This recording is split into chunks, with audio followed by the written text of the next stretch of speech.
Hello दोस्तों, मैं शुभेंद्र कुमार पटेल आप सभी का आपके अपने YouTube चैनल एसकेपी क्लासेस में स्वागत करता हूं। इससे पहले हम जो वीडियो पढ़ रहे थे उसमें हमने प्रकाश लाइट टॉपिक को पूरे तरीके से कवर कर लिया है।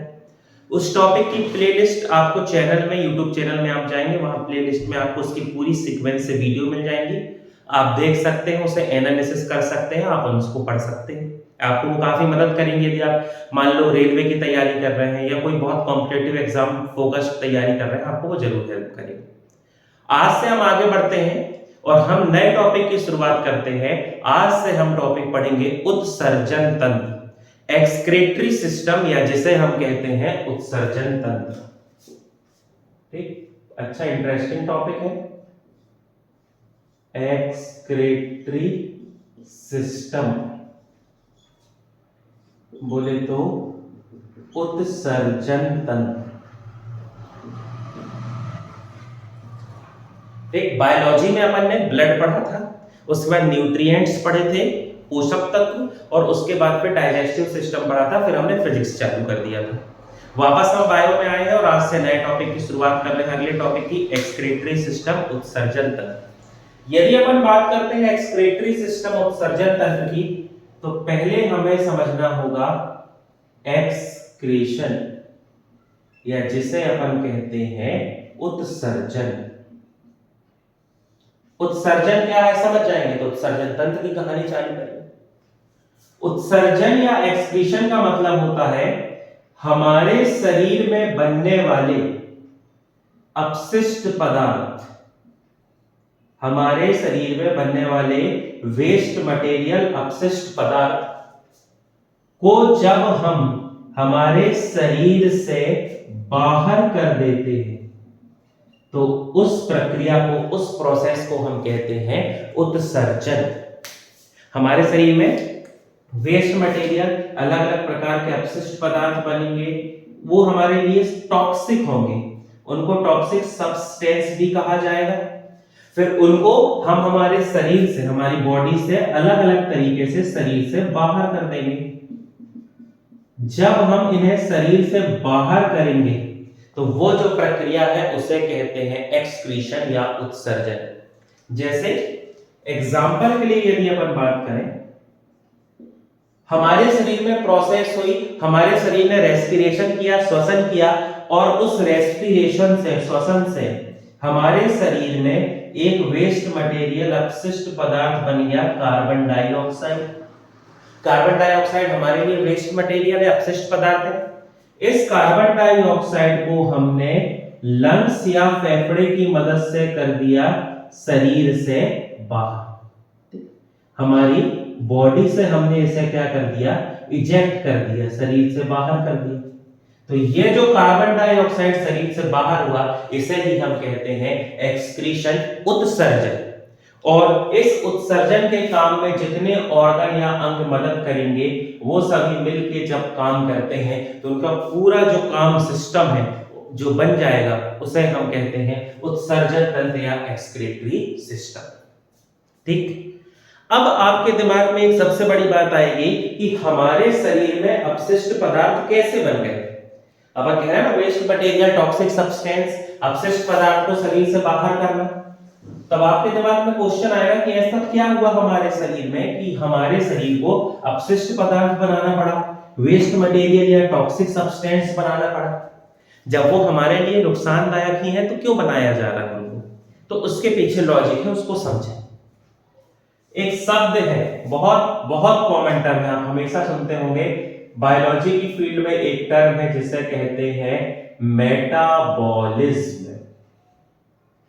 या हिंदी में इसे अपन कहते हैं उपापचय क्रिया।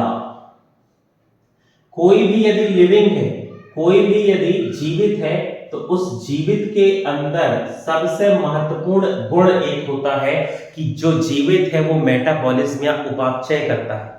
इसी मेटाबॉलिज्म या उपापचय के कारण हमारे शरीर में अलग अलग काम होते हैं, जिसकी वजह से अलग अलग सब्सटेंस बनते हैं। इसको अच्छे समझेंगे, ये इंटरेस्टिंग। यदि हम मेटाबॉलिज्म की बात करें, उपापचय की, तो ये दो शब्दों से मिलके बना है। पहला जो शब्द है इसे कहते हैं एनाबॉलिज्म, हिंदी में इसे अपन कहते हैं उपचय क्रिया। और दूसरा कहलाता है कैटाबॉलिज्म, या जिसे अपन कहते हैं अपचय क्रिया। और इन दोनों को मिला के ही उपापचय, उपापचय, उपचय प्लस अपचय। एनाबॉलिज्म और जब कैटाबॉलिज्म होते हैं तो उन दोनों को मिला के एक साथ टर्म यूज किया जाता है मेटाबॉलिज्म। एनाबॉलिज्म का मतलब होता है, उपचय का मतलब होता है किसी भी चीज का सिंथेसिस या संश्लेषण होना। जब हमारी कोशिका में कोई पदार्थ बन रहा है, किसी चीज का, किसी नई चीज का निर्माण हो रहा है जो किसी ना किसी रूप में हमारे शरीर के काम आएगी, जब किसी का निर्माण हो रहा है, सिंथेसिस हो रहा है, संश्लेषण हो रहा है, तो वो होता है एनाबॉलिज्म। तो कैटाबॉलिज्म आप दिमाग लगा सकते हैं, जब हमारे शरीर में, हमारी कोशिका में किसी पदार्थ का लाइसिस या अपघटन होता है तो वहां पर जो प्रक्रिया होती है उसे कहते हैं कैटाबॉलिज्म। एग्जांपल से समझो, बहुत सिंपल। यदि अपन बात करें एग्जांपल की, तो हमारी कोशिका में, हमारी सेल या कोशिका में पाया जाता है endoplasmic reticulum. Endoplasmic reticulum, Hindi में इसे अपन कहते हैं अंतःप्रदवीय जालिका। एक कोशिकांग है, एक सेल ऑर्गेनेल है। आप सेल वाली जो वीडियो की प्लेलिस्ट है आपको मिल जाएगी चैनल पे, उस पे जाके आप देख सकते हैं यदि कोई डाउट हो तो, अपन पहले पढ़ चुके हैं।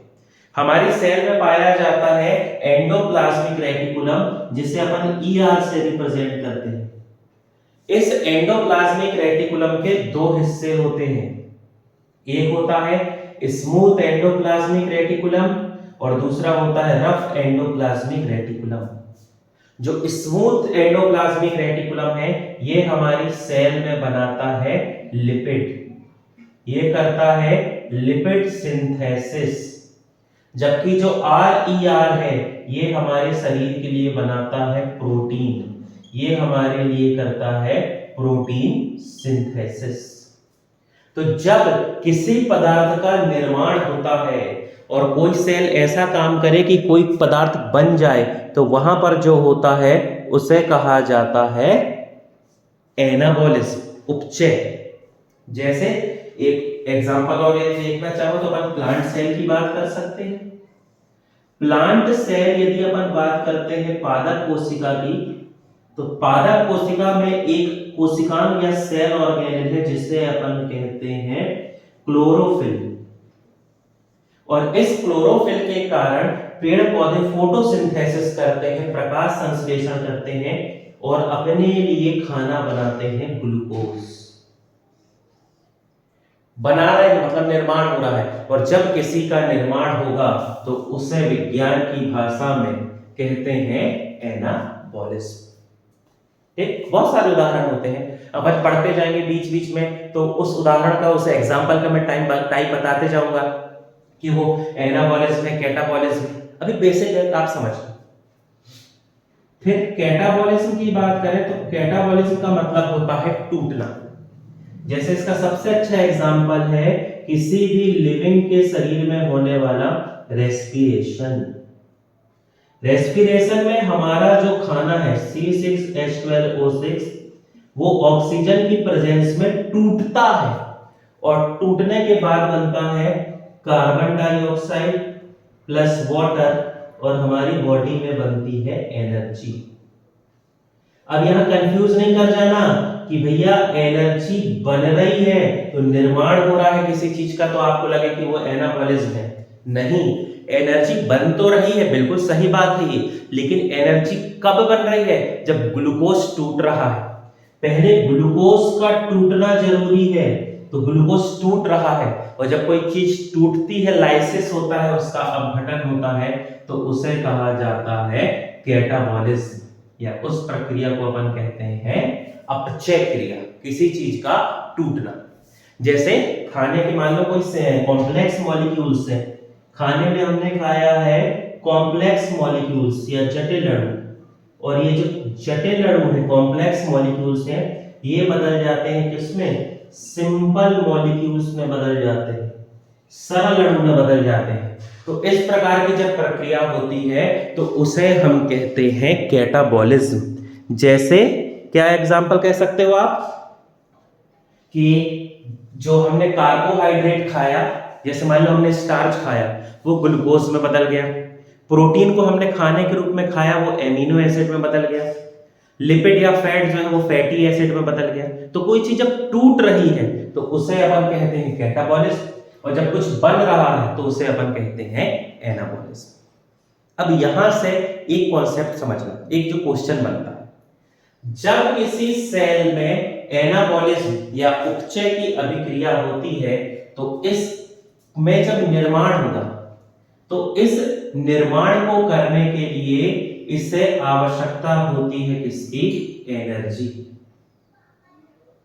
जब कोशिका में किसी पदार्थ का निर्माण हो रहा है तो उस पदार्थ का निर्माण करने के लिए कोशिका को आवश्यकता होती है एनर्जी की या ऊर्जा की। तो आपसे एग्जाम में पूछा जाएगा कि उपचय या एनाबॉलिज्म की प्रक्रिया में क्या होता है, ऊर्जा उत्पन्न होती है या ऊर्जा की आवश्यकता होती है। तो आप कहेंगे कि भैया एनाबॉलिज्म में हमें नया पदार्थ बनाना है, और जब कुछ बनाना है तो ऊर्जा तो लगेगी, इसलिए यहाँ ऊर्जा का उपयोग होता है। जबकि यदि अपन बात करते हैं कैटाबॉलिज्म की, कैटाबॉलिज्म में कोई पदार्थ टूट रहा है, लाइसिस या अपघटन हो रहा है, टूट रहा है तो टूट कर वो यहाँ पर क्या जनरेट कर रहा है, एनर्जी या ऊर्जा। तो जब कैटाबॉलिज्म की प्रक्रिया होती है तो एनर्जी या ऊर्जा रिलीज होती है, मुक्त होती है, लेकिन जब एनाबॉलिज्म होता है तो उसके लिए एनर्जी एब्सॉर्ब होती है, क्योंकि एनर्जी की रिक्वायरमेंट है। तो यहाँ एनर्जी का क्या होता है, एब्जॉर्प्शन, ऊर्जा का होता है अवशोषण, और जब एब्जॉर्प्शन या अवशोषण हो रहा है तो वो समझ जाओ है एनाबॉलिज्म। और कैटाबॉलिज्म में एनर्जी जो ऊर्जा है वो क्या होती है, रिलीज होती है, और जब एनर्जी ऊर्जा मुक्त हो तो समझ जाओ कि वो क्या होता है, कैटाबॉलिज्म। तो ये बहुत सिंपल और बहुत इंपॉर्टेंट प्रोसेस है। यदि कोई लिविंग है तो लिविंग जो है इसके बिना कभी सरवाइव नहीं कर सकता, वो उसका बेसिक है कि यदि लिविंग है तो उसमें मेटाबॉलिज्म होगा, लिविंग की हर एक सेल में मेटाबॉलिज्म होगा। और मेटाबॉलिज्म क्या है, तो ये दोनों एना और कैटाबॉलिज्म से मिलके बना है मेटाबॉलिज्म। ये जो सब हो रहा है इन सब को मिला के ही अपन क्या कहते हैं, मेटाबॉलिज्म। तो इस मेटाबॉलिज्म की प्रोसेस के कारण सेल में, है ना, जैसे यहाँ पर क्या बन गया, ये कार्बन डाइऑक्साइड वेस्ट मटेरियल है, यहाँ पर ग्लूकोज टूटा एमिनो एसिड बन गया वो वेस्ट मटेरियल है, यहाँ पर प्रोटीन सिंथेसिस कर रहा है, प्रोटीन बना रहा है, तो वहां पर अलग अलग प्रकार के नाइट्रोजनस सब्सटेंस रिलीज कर रहा है जो हार्मफुल है। तो इसीलिए जब ये प्रोसेस होती है तो हमारा शरीर बनाता है टॉक्सिक सब्सटेंस, और उन टॉक्सिक सब्सटेंस या जहरीले पदार्थों को हम शरीर से बाहर कर देते हैं, और जब उन्हें शरीर से बाहर कर दिया जाता है तो उसे ही अपन कहते हैं एक्सक्रीशन, या उसे कहते हैं उत्सर्जन, है ना। मेटाबॉलिज्म शब्द पूरी बायो में कई बार आएगा, अपन हर बार उसको डिस्कस नहीं करेंगे, इसलिए मैंने यहां पर आपको थोड़ा डिटेल से बता दिया कि ये होता है। अब मैं सिर्फ वहां नाम लूंगा मेटाबॉलिज्म, आप लोग समझ जाना, अपन आगे बढ़ेंगे, ठीक। अब यदि अपन बात करते हैं अपने शरीर की, हालांकि हर लिविंग में ये लॉजिक काम करता है, पर चलो अपन अपनी बात करें, तो अपने शरीर में अलग अलग प्रकार के वेस्ट मटेरियल या अपशिष्ट पदार्थ बनते हैं। हमारे शरीर में बनने वाले वेस्ट मटेरियल या अपशिष्ट पदार्थों को दो भागों में बांटा गया है। पहला जो प्रकार है इसे अपन कहते हैं कार्बनिक वेस्ट मटेरियल। ऑर्गेनिक नहीं होगा, ऑर्गेनिक से कंफ्यूज नहीं कर जाना, ऑर्गेनिक वेस्ट मटेरियल अलग कॉन्सेप्ट हो जाएगा, ठीक। ये दूसरा जो है ये होता है नाइट्रोजिनस वेस्ट मटेरियल। काफी कुछ तो नाम से ही समझ गए होंगे। ऐसा वेस्ट मटेरियल जिसमें कार्बन है वो कार्बनिक में हो जाएगा, ऐसा वेस्ट मटेरियल जिसमें नाइट्रोजन मेन एलिमेंट है तो वो क्या हो जाएगा, नाइट्रोजिनस। अब एग्जांपल से देखोगे तो और सिंपल है, समझ जाओ। यदि अपन कार्बनिक अपशिष्ट पदार्थ की बात करें, कार्बनिक वेस्ट मटेरियल की, तो इसमें आता है कार्बन डाइऑक्साइड। अब कार्बन डाइऑक्साइड कब बनेगा, जब हमारे शरीर में होगा रेस्पिरेशन, श्वसन, पहला पॉइंट। अब कार्बन डाइऑक्साइड से दिक्कत क्या है, तो कार्बन डाइऑक्साइड का नेचर होता है एसिडिक। कार्बन डाइऑक्साइड क्या होती है, अम्लीय होती है, एसिडिक होती है। यहां से समस्या हो गई। अब एक इसका हल्का सा कॉन्सेप्ट है, समझ लो तो ज्यादा क्लियर हो जाएगा। यदि मान लो हमारी सेल में कार्बन डाइऑक्साइड की कॉन्सेंट्रेशन या सांद्रता बढ़ जाए, हम कार्बन डाइऑक्साइड को बाहर ना करें तो स्वाभाविक सी बात है कि हमारे टिश्यू जो है, सेल्स जो है, उसमें कार्बन डाइऑक्साइड की कॉन्सेंट्रेशन, सांद्रता बढ़ती जाएगी। यदि कार्बन डाइऑक्साइड की कॉन्सेंट्रेशन या सांद्रता बढ़ गई, कार्बन डाइऑक्साइड होती है एसिडिक, अम्लीय, तो जैसे उसकी कॉन्सेंट्रेशन या सांद्रता बढ़ेगी तो वो दो चीजें करेगी। पहला, हमारी सेल में एक सेल ऑर्गन होता है, एक कोशिकांग है जिसे अपन कहते हैं लाइसोसोम।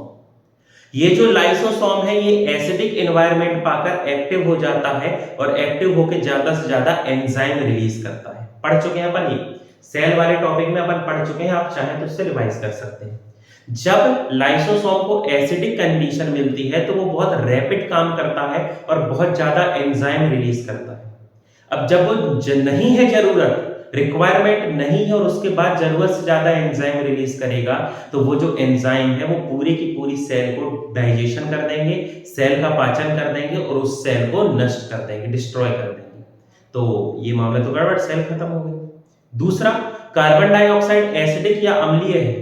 अम्लीय ये होगी तो जो उसमें एंजाइम है, सेल में जो हार्मोन्स है, खासतौर पे एंजाइम जो अपना काम करना चाहते हैं, उनको ये डीनेचर कर देगा, उनके काम को प्रभावित करेगा, जिससे एंजाइम कार्य नहीं कर पाएंगे। इसलिए कार्बन डाइऑक्साइड को शरीर से बाहर करना जरूरी है और इस कार्बन डाइऑक्साइड को शरीर से बाहर करने में मदद करते हैं लंग्स, या जिसे अपन कहते हैं फेफड़े। ठीक, तो ये हो गया कार्बनिक, ऑर्गेनिक नहीं।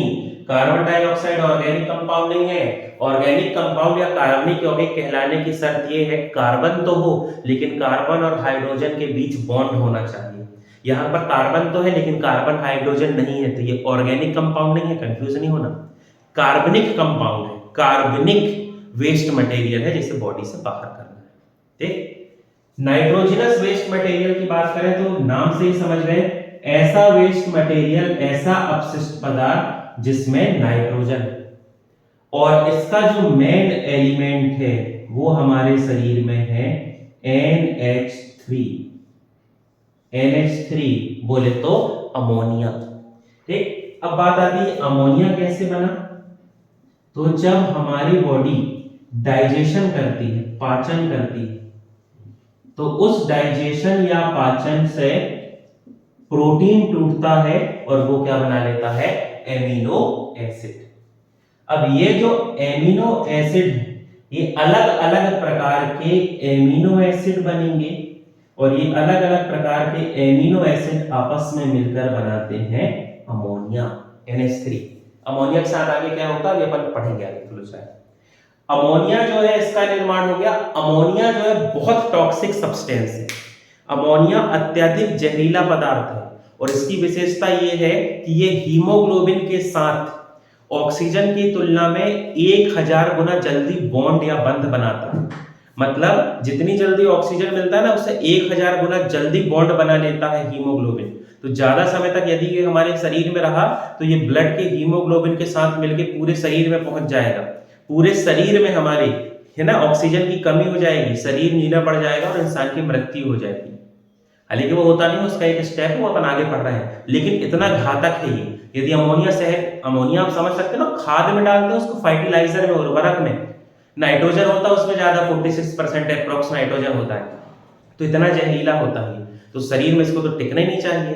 तो ये जो है इसको शरीर से बाहर करना बहुत जरूरी होता है, और इसे शरीर से बाहर करने में 2 ऑर्गन या अंग मदद करते हैं। पहले तो मदद करता है लीवर, और लीवर के बाद फिर इस काम में मदद करती है किडनी।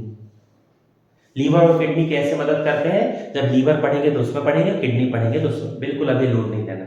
आप बस ये याद रखो कि आपसे पूछा जाए कि ह्यूमन बॉडी में नाइट्रोजनस वेस्ट मटेरियल कितने प्रकार के होते हैं, अपशिष्ट पदार्थ, तो आपका ऑप्शन हो जाएगा 2 प्रकार के होते हैं, एक होते हैं कार्बनिक और दूसरे होते हैं नाइट्रोजनस। कार्बनिक में कार्बन डाइऑक्साइड और नाइट्रोजनस में अमोनिया।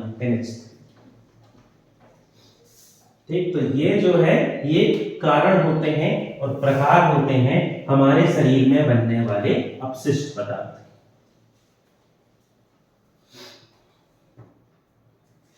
देखो, अब अपने शरीर में अलग अलग प्रकार के मेटाबॉलिज्म होते हैं, अलग अलग प्रकार की उपापचय क्रिया होती है।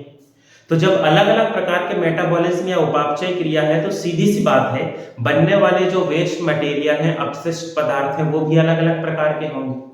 तो अलग अलग प्रकार के जो वेस्ट मटेरियल हैं, उनको शरीर से बाहर करने का तरीका भी अलग होगा। अलग अंग अलग रूप से मदद करेगा तो वेस्ट मटेरियल बाहर होगा। तो अलग अलग अंग वेस्ट मटेरियल या अपशिष्ट पदार्थ को सेल से, फिर उसको शरीर से किस तरीके से बाहर करते हैं, इसको हम पढ़ेंगे अगली वीडियो में। ठीक है, अपन पढ़ेंगे कि कौन सा वेस्ट मटेरियल कब बना, कैसे हुआ, क्या हुआ, और उसको शरीर से बाहर कैसे करते हैं। तो हमारे चैनल से संबंधित जानकारी के लिए आप हमारे चैनल से जुड़े रहें। कोई भी आप मॉक टेस्ट लगाते हैं, आपसे PYQ करते हैं, प्रीवियस ईयर के क्वेश्चन करते हैं, कोई भी आपको डाउट होता है, कोई भी किसी भी प्रकार का आपका सुझाव है, तो आप कमेंट बॉक्स में लिख सकते हैं। हमारे चैनल से संबंधित जानकारी के लिए जुड़े रहें। बहुत बहुत धन्यवाद।